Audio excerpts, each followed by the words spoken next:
성경은 생명의 책입니다. 그런데 죽음에 관한 이야기가 참 많아요. 창세기 1장 보면 하나님이 세상을 만드세요. 그리고 얼마 안 있다가 죄를 져요. 그리고 3장에서는 죽어요. 그러니까 1장에서 만드니까 2장에서 타락하고 3장에서 죽어요. 창세기 맨 마지막을 보면 요셉의 죽음으로 창세기가 끝납니다. 출애굽기도 마찬가지예요.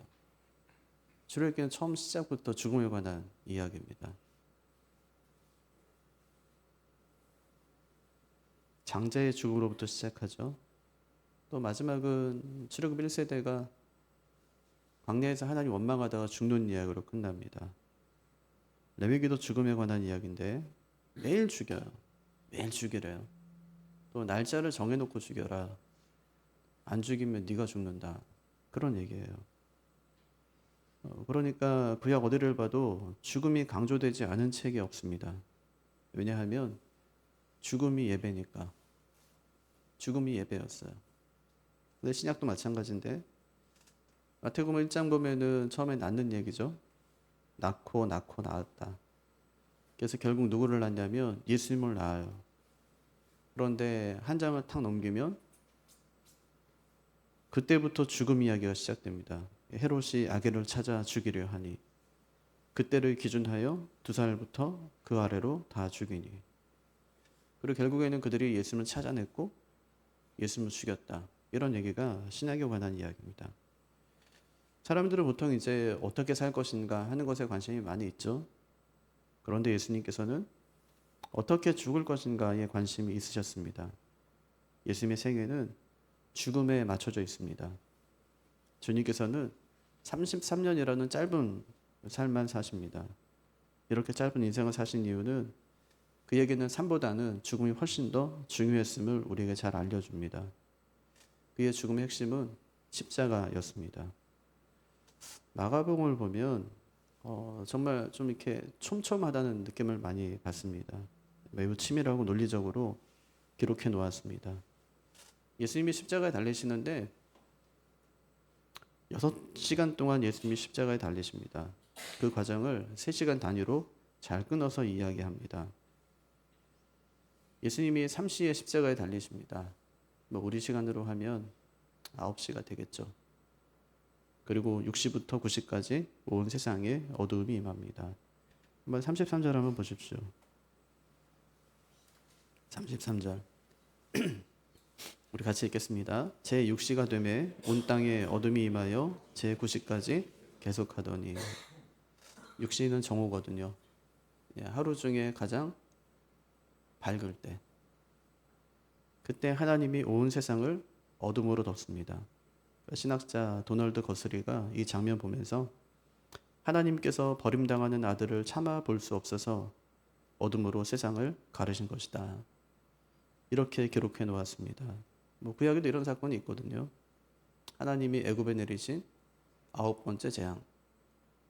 그때 흑암이 애굽 땅을 3일간 덮습니다. 어둠이 내렸다는 것은 하나님의 심판이 임했다, 이런 뜻이 되겠죠. 하나님이 누구를 심판하고 계신 걸까요? 33절, 34절 한번 볼까요? 같이 한번 읽어보죠. 제6시가 되매 온 땅에 어둠이 임하여 제9시까지 계속하더니 제9시에 예수께서 크게 소리 지르시되 엘리 엘리 라마 사박다니 하시니 이를 번역하면 나의 하나님 어찌하여 나를 버리셨나이까 하는 뜻이라. 예수님의 죽음이 참 특이한데, 왜냐하면 의인으로서 죄인을 위해서 죽으셨기 때문에 그렇습니다. 보통은 밑에 있는 사람이 위에 있는 사람 위에 죽거든요. 신하가 왕을 위해 죽고요. 병사가 장수를 위해 죽습니다. 하지만 주님께서는 하나님의 아들로서 죄인을 위해 죽으십니다. 보통은 죄인을 불쌍히 여기지 않지만 주님께서는 죄인을 불쌍히 여기셔서 그의 죄를 담당하고 그는 살리고 자신은 죽습니다.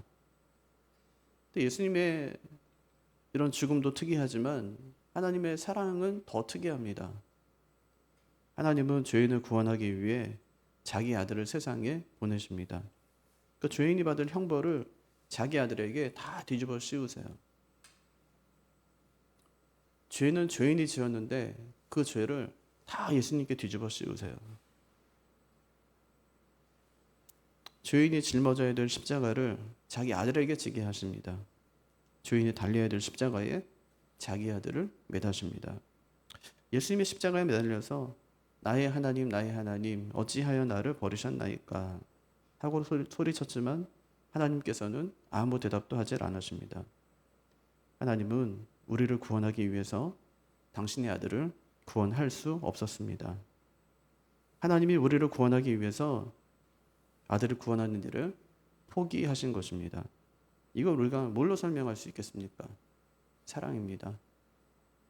그래서 하나님의 사랑은 말로 다 형용할 수 없고 하늘을 두루마리 삼고 바다를 먹물 삼아도 한없는 하나님의 사랑을 다 기록할 수 없도다. 하나님의 사랑이 그런 사랑이라는 말입니다. 이렇게 주님께서 인류의 죄를 짊어지고 죽으십니다. 그때 어떤 일이 일어날까요? 35절부터 38절까지 같이 읽겠습니다. 곁에 섰던 자 중 어떤 이들이 듣고 이르되 보라 엘리야를 부른다 하고 한 사람이 달려가서 해면에 신 포도주를 적시어 갈대에 꿰어 마시게 하고 이르되 가만두라 엘리야가 와서 그를 내려주나 보자 하더라. 예수께서 큰 소리를 지르시고 숨지시니라. 이에 성소 휘장이 위로부터 아래까지 찢어져 돌이 되니라. 예수님께서 죽을 때 성소의 휘장이 찢어집니다. 그럼 휘장이 뭘 상징할까요? 예수님의 육체입니다. 하나님이 휘장을 찢으신 것은 아들의 몸을 찢으신 것입니다. 히브리서 10장 19절과 20절 보면 그러므로 형제들아 우리가 예수의 피를 힘입어 성소에 들어갈 담력을 얻었나니 그 길은 우리를 위하여 휘장 가운데로 열어놓으신 새로운 살 길이요 휘장은 곧 그의 육체니라. 아브라함이 자기 아들을 찌를 때는 하나님께서 그의 손을 붙드시더니 정작 자기 아들을 찌를 때는 그 손을 멈추지 않고 자기 아들의 몸을 찢으신 것입니다. 왜 이렇게 하실까요? 우리에게 하나님께 나아가는 길을 열어주기 위해서 그렇게 하셨습니다.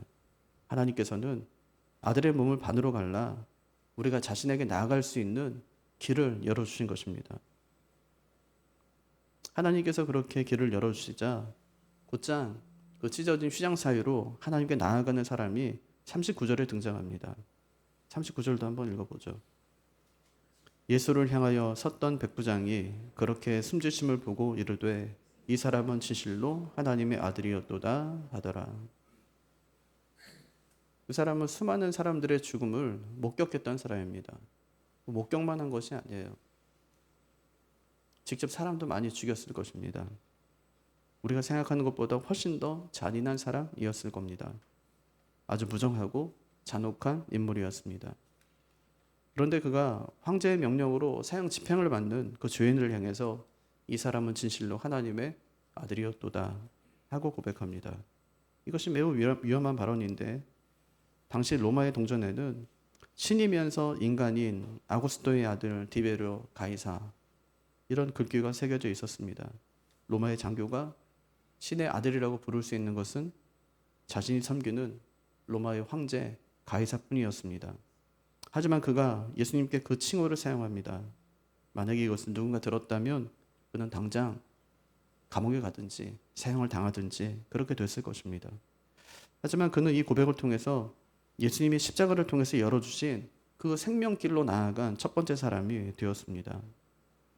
하지만 예수님의 죽음을 목격한 모두가 그런 사람이 된 것은 아닙니다.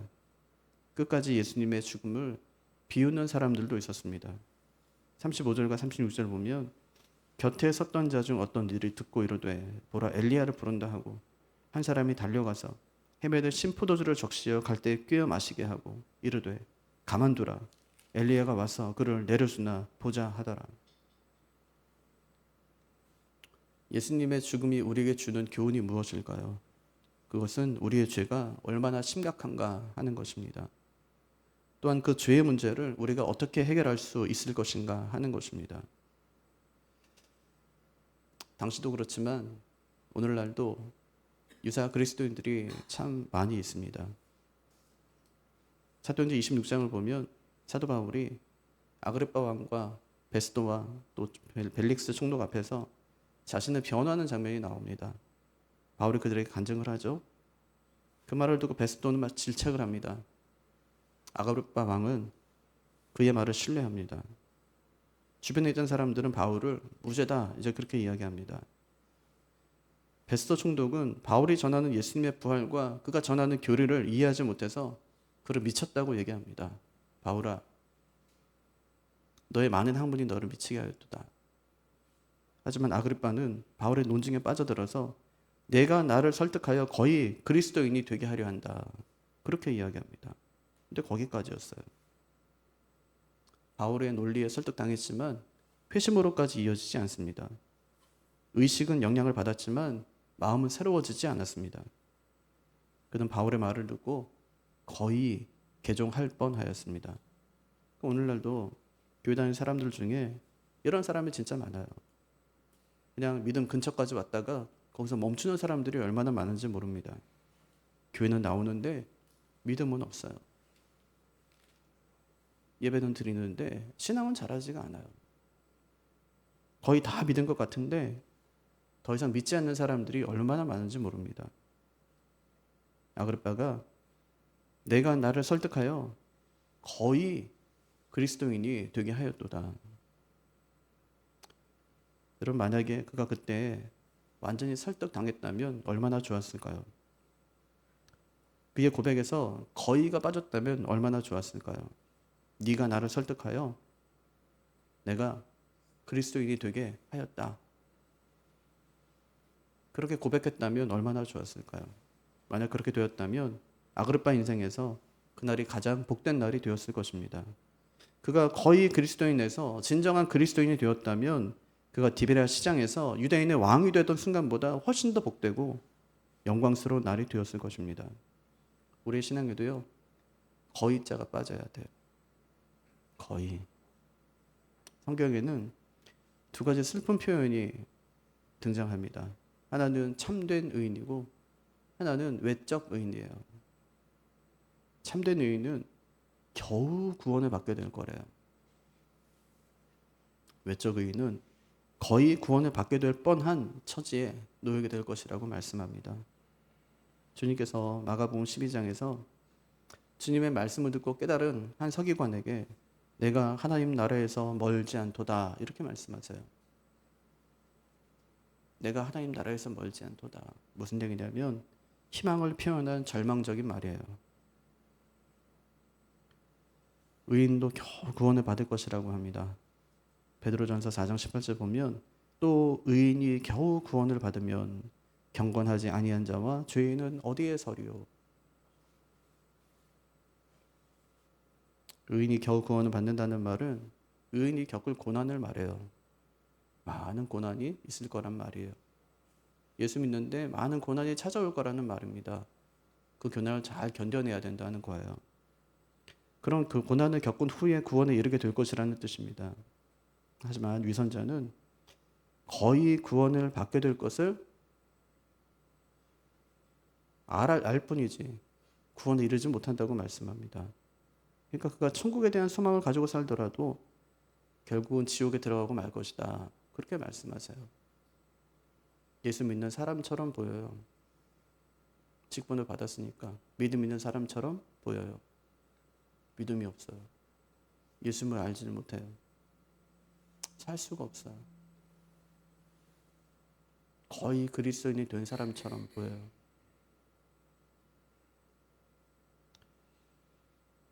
예수님의 십자가를 헛된 곳으로 만들어서는 안 돼요.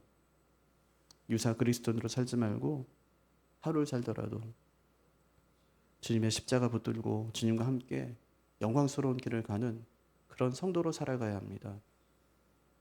우리 지난 5일 동안 예수님의 6번의 재판을 살펴봤어요. 재판을 통해서 우리가 알게 된 것은 예수님은 무죄하시다 하는 거예요. 아무리 죄를 찾으려고 했지만 누구도 찾을 수가 없었어요. 대제사장 2명도, 빌라도도, 헤롯도 죄를 찾을 수가 없었어요. 이 사람은 죄가 없다고 백성들에게 계속 세웠지만 백성들은 예수님을 메시아로 인정하지 않습니다. 사람에게 매수됐어요. 사람에게 동조했어요. 그는 죄인은 아니지만 죽어야 된다는 거예요. 왜냐하면 우리를 불편하게 하는 사람이기 때문에. 우리가 하는 일에 대해 반대하기 때문에 그는 죽여야 된대요. 예수님은 사람들의 반대를 당해서 예수님이 죽으세요. 예수님이 죽으실 때 한마디 입도 열지 않으세요. 죽으시는 순간 그 하나하나가 전부 구약 성경에 예언된 말씀들을 전부 이루시며 예수님께 돌아가세요. 말씀 밖에서 이루신 것이 아니라 말씀 안에서 우리의 구원을 이루세요. 하나님께서는 그것을 말리질 않아요. 말릴 만도 한데, 한마디로 위로할 만도 한데 위로조차 하지 않으세요. 침묵으로 예수님이 하신 일들을 지켜보고 계세요. 그렇게 예수님께서 우리의 구원을 이루세요. 근데 우리는 대충 살아요. 대충 믿고 대충 하나님께 나아가요. 그래도 구원 받겠지. 예수님이 이루신 거니까 내가 할 일 없으니까 나는 그렇게 살아도 되겠지 하고 살아가요. 하지만 예수님께서 나를 위해서 어떤 구원을 이루셨는가를 생각하면 그냥 막 살 수는 없어요. 아무렇게나 살 수 없을 뿐 아니라 그냥 대충대충 신앙생활 할 수가 없어요. 목숨 걸고 주님께로 우리의 전 생애를 다 바쳐서 우리 주님께로 나아갈 수밖에 없죠. 예수님 만난 사람들마다 나타나는 공통된 현상이 있어요. 인생을 주님께 완전히 걸어요. 그때부터 주님 위해 살기 시작해요. 세상 위에 살지 않아. 주님 위해 살아요. 세상에서 어떤 고난을 겪나 할지라도, 어떤 사람들은 나에게 뭐라고 할지라도 그 길을 절대 포기하지 않아요. 세상의 가치관을 가지고 세상에서 한번 잘 살아보려고 애쓰지도 않아요. 짧은 인생, 곧 죽을 건데 주님 나라를 위해 그 영광 살아가요. 그게 요즘 사람들의 모습이었어요. 근데 요즘에는 거의 그리스도인 같아요. 거의 그리스도. 유사 그리스도. 예수 믿는 것 같은데 가만히 보면 아닌 것 같아요. 예수님 사랑하는 것 같지만 가만히 보면 나를 위해서 예수님이 존재하는 것 같아요. 주를 위해 살겠다고 다짐하는 것은 잠깐이고 자기의 인생에 매여서 주님 원망하며 살아가요. 연약한 우리의 모습이죠. 주님께서는 우리를 사랑하시되 끝까지 사랑하세요. 다 주세요. 자기 목숨까지 다 내어주세요. 지금도 부활하시고 승천하셔서 하나님 보좌 우편에서 오르는 날마다 기도하세요. 그 주님을 생각한다면 우리의 신앙이 어떤가 하는 것을 잘 돌아봐야 됩니다. 잘 돌아보고 남은 인생 나도 주님 위해 거의 그리스도인이 될 뻔한 사람이 아니라 진짜 그리스도인이 되어서 예수 닮은 사람이 되어서 주를 위해 살아가는 우리가 되기를 바랍니다. 각자 다를 거예요. 모습이 다르겠죠. 어떻게 사는 것이 주님 위해 사는 것인가. 이것은 내게 남겨진 숙제고 하나님께 계속해서 물어야 될 질문이에요. 어떻게 살아야 됩니까? 주님 제가. 말씀 읽으면서 여러분 답을 찾으십시오. 기도하면서 답을 찾으세요. 말씀을 꾸준히 읽으십시오. 그 말씀이 말씀해 줄 거예요. 누가 이야기해 주는 게 아니라 그 성경이 하나님의 말씀이 우리에게 말씀해 주실 거예요. 왜냐하면 우리는 예수님처럼 말씀대로 살아가야 될 사람들이기 때문에 사람 말 들으며 사는 것이 아니라 말씀 들으며 살아가야 되는 사람들이기 때문에 그 말씀 부지런히 읽어내야 돼요. 그 말씀에 붙잡힌 삶,